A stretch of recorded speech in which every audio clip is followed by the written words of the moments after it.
Welcome back to Recovering Out Loud.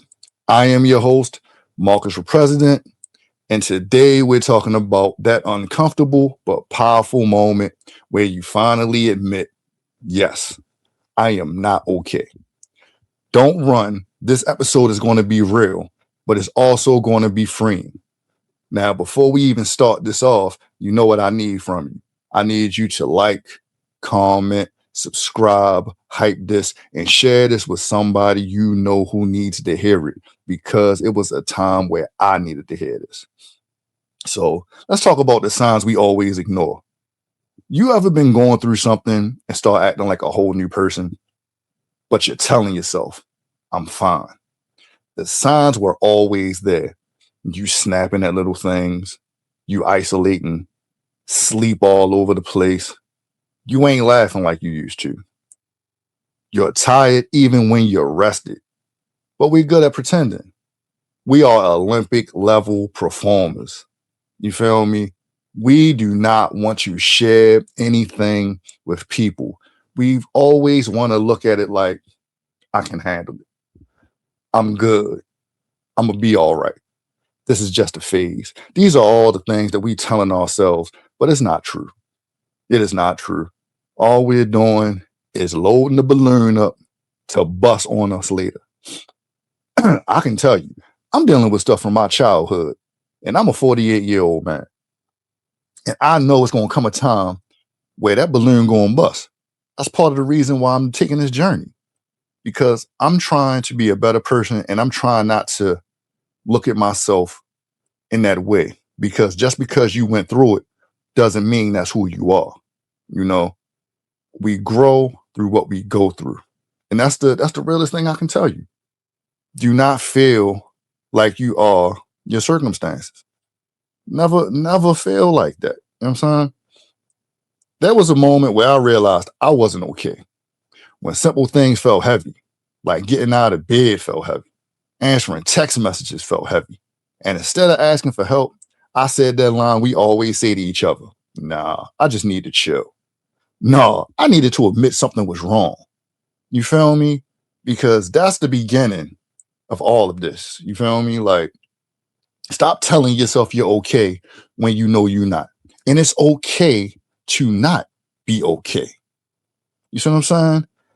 You can't look at other people's situation. Like I told y'all before on the last one. People be fronting. A lot of people are not okay. They just want you to believe they're okay. So please be honest with yourself. This is the only way this stuff is going to work. You know, that's what starts the healing. You know what I'm saying? The moment you admit you're not okay is the moment your healing will start. Not fixing it, not solving it, admitting it. You can't heal what you refuse to acknowledge. That honesty is the key that unlocks everything else. I promise you that. If you can't be real with yourself, who you gonna be real with?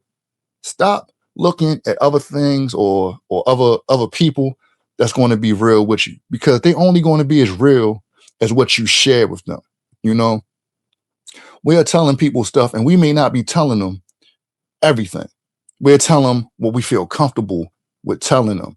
So when they come to us with advice, or they come to us with how they feel about the situation, we feel a way because it's like, but you don't know the whole truth. Yeah, you don't know the whole truth because I didn't tell you the whole truth. You know, I withheld information. That's why I say, if you feel comfortable with a person, you got to be open with them. If you don't feel comfortable with them, there's no need in you sharing this information.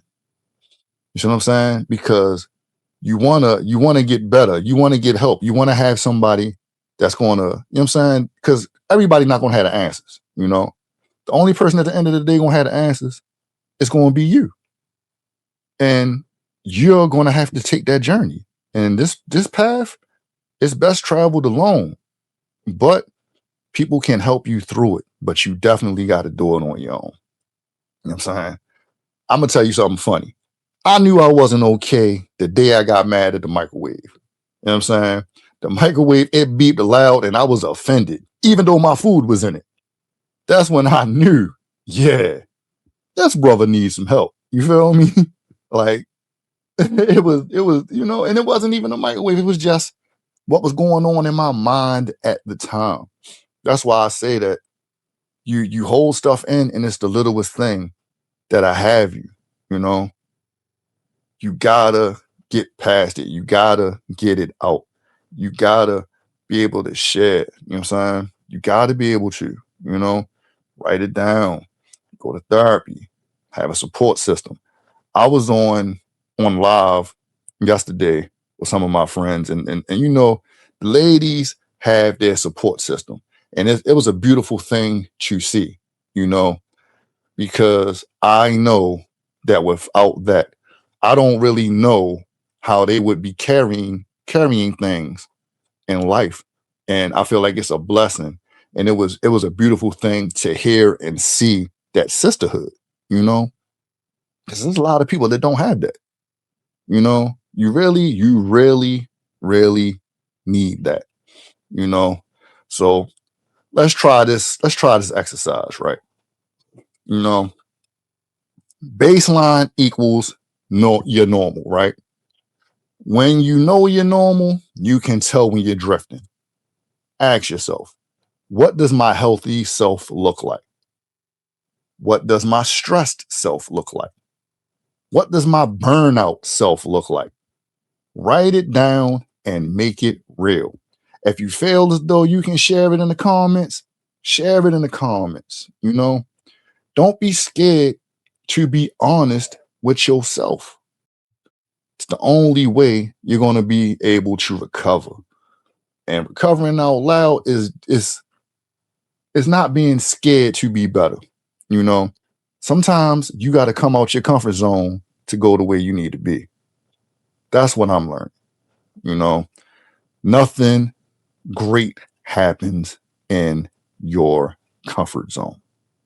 A lot of good things can happen, but nothing great will happen, you know.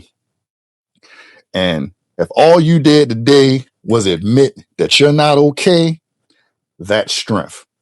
In the next episode, we're going to be diving into breaking up cycles that we grew up in. Oh, yeah, we're definitely going there. This is going to be the series that y'all going to love, especially if you're recovering out loud like myself. You know, I want to thank y'all for listening, being a part of what I'm doing. Please like, share, comment, hype, and be back for episode 3 because it's going to get better and better as we go. I appreciate y'all. Thank you. Welcome back to Recovering Out Loud, the podcast where we heal, grow, laugh, and break generational nonsense one episode at a time. I am your host, Marcus for President, and today we're talking about breaking cycles you grew up in. And listen, this one might sting a little, but it's going to free you even more. Now, before we get started, you already know what I need from you. I need you to like, comment, subscribe, hype, and share this with somebody that needs to hear it because it was a time where I needed to hear it myself. You understand? So first, what we're going to talk about is what you inherited. And let's start with something simple. A lot of the things we struggle with didn't start with us. Some of us inherited emotional shutdown, avoiding hard conversations, being too strong for too long, being a fixer, not trusting people, thinking love means suffering, never asking for help, yelling instead of talking, or never talking at all. We grew up watching patterns, and those patterns became normal. Some of y'all learned strength from watching hurt people survive, not from watching healed people live. Now let's stop and let's think about that. You know what I'm saying? Y'all learned to be strong, but y'all didn't see healed people live. You know, can you ask yourself if you seen healed people live when how you were growing up in your life? Just be honest. Let me know in the comments. You know, I know I didn't. You feel me? I definitely, without a shadow of a doubt, did not. You know, I just was watching people survive. That's what I can truly say. You know, I remember realizing one of my habits came straight from childhood.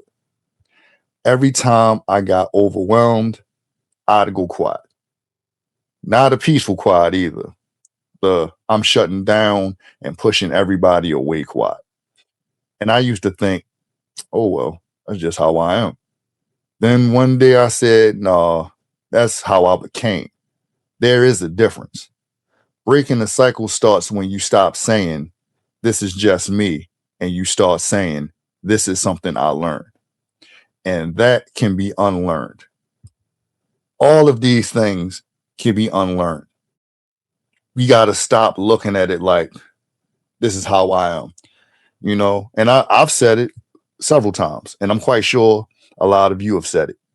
That does not that does not help the situation.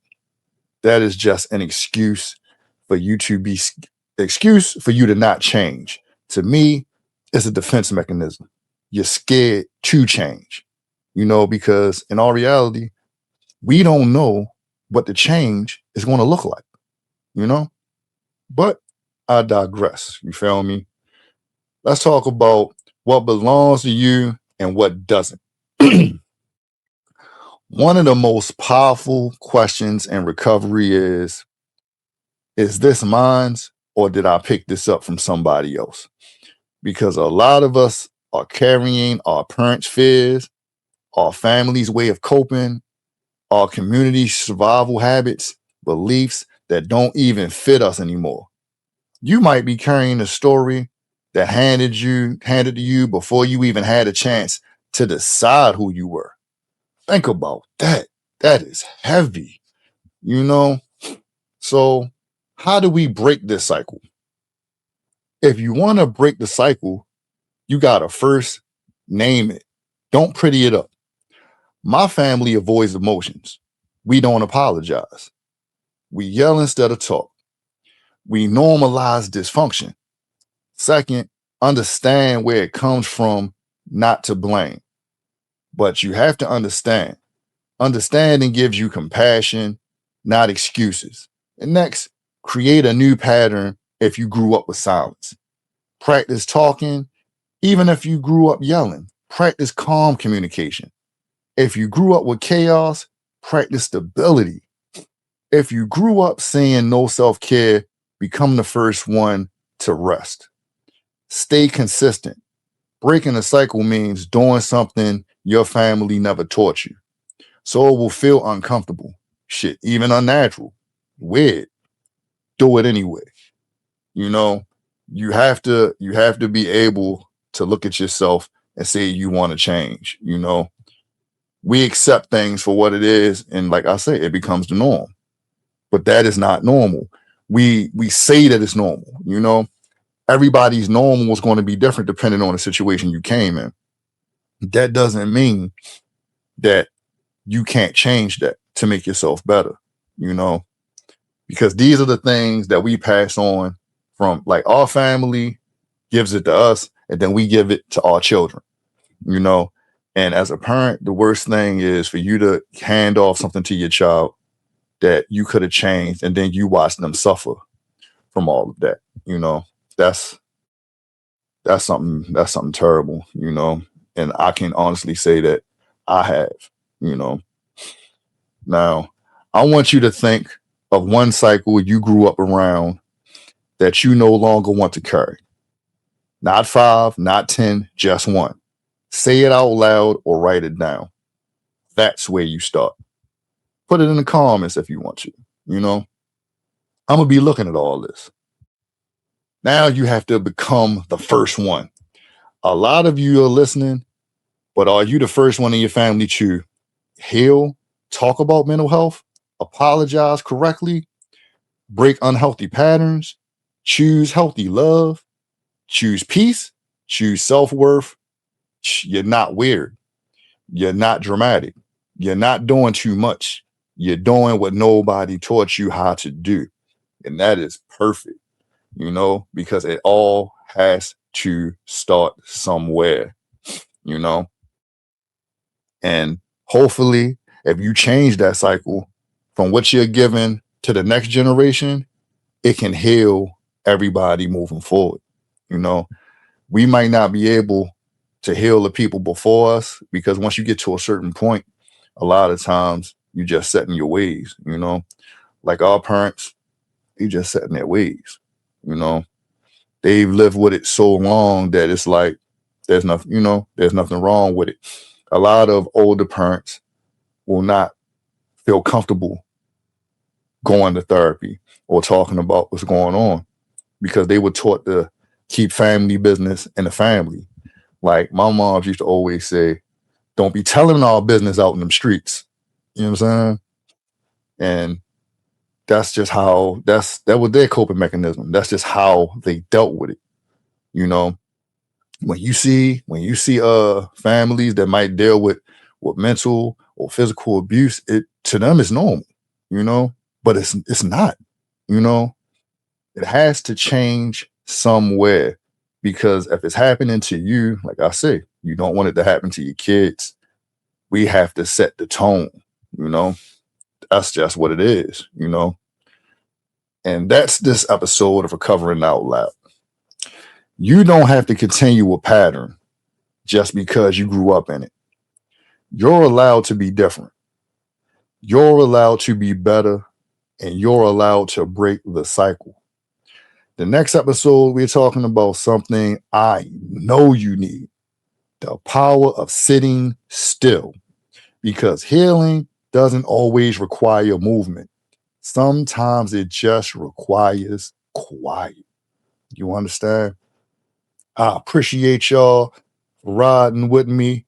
Please share, like, comment, subscribe, and I'll catch y'all on episode 4.